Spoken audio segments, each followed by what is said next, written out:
Hi welcome my home. இன்றைக்கி சூப்பரான தேங்காய் பால் மட்டன் பிரியாணி பாய் வீட்டு ஸ்டைல் பண்ணலாங்க. சூப்பராக இருக்குங்க. இதே மாதிரி பண்ணி பாருங்கள். இஞ்சி பூண்டு பெருஞ்சீரகம் பட்டை கிராம்பு 2 லவங்கம் போட்டுக்குங்க. அது கூட 4 பாதாமி போட்டு நல்லா அரைச்சி வச்சுக்கோங்க. இது வந்து சீரக சம்பா அரிசியில் தான் நான் செய்கிறேன்.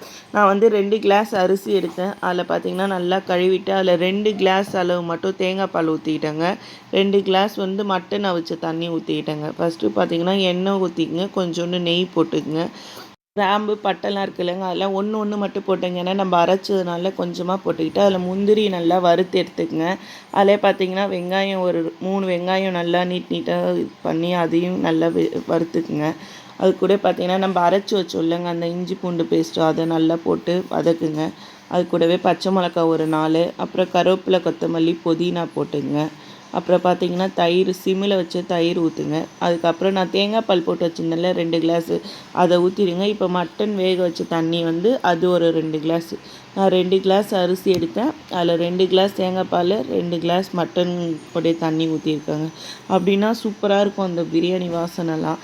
அதுக்கப்புறம் மட்டன் அவிச்சு வச்சதையும் எடுத்து அதிலே போட்டுக்கிட்டு 3 விசில் வச்சு எடுத்துட்டேங்க. இதில் பார்த்தீங்கன்னா கொஞ்சோண்டு உப்பு வந்து நம்ம வெங்காயம் வதக்கும் போது போட்டதுனால இப்போ கொஞ்சம் போட்டுக்கங்க.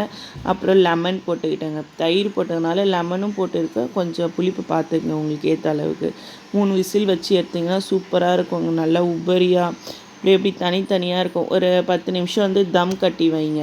தம் கட்டிட்டு எடுத்து கொஞ்சோண்டு நெய், கொஞ்சோண்டு வெங்காயம் வறுத்து போட்டாலும் சூப்பராக இருக்கும். அது கூடவே கொஞ்சோண்டு புதினா கொத்தமல்லி தழை போட்டுக்குங்க. சூப்பராக இருக்குங்க. இதே மாதிரி நீங்கள் வீட்டில் செஞ்சு பாருங்கள்.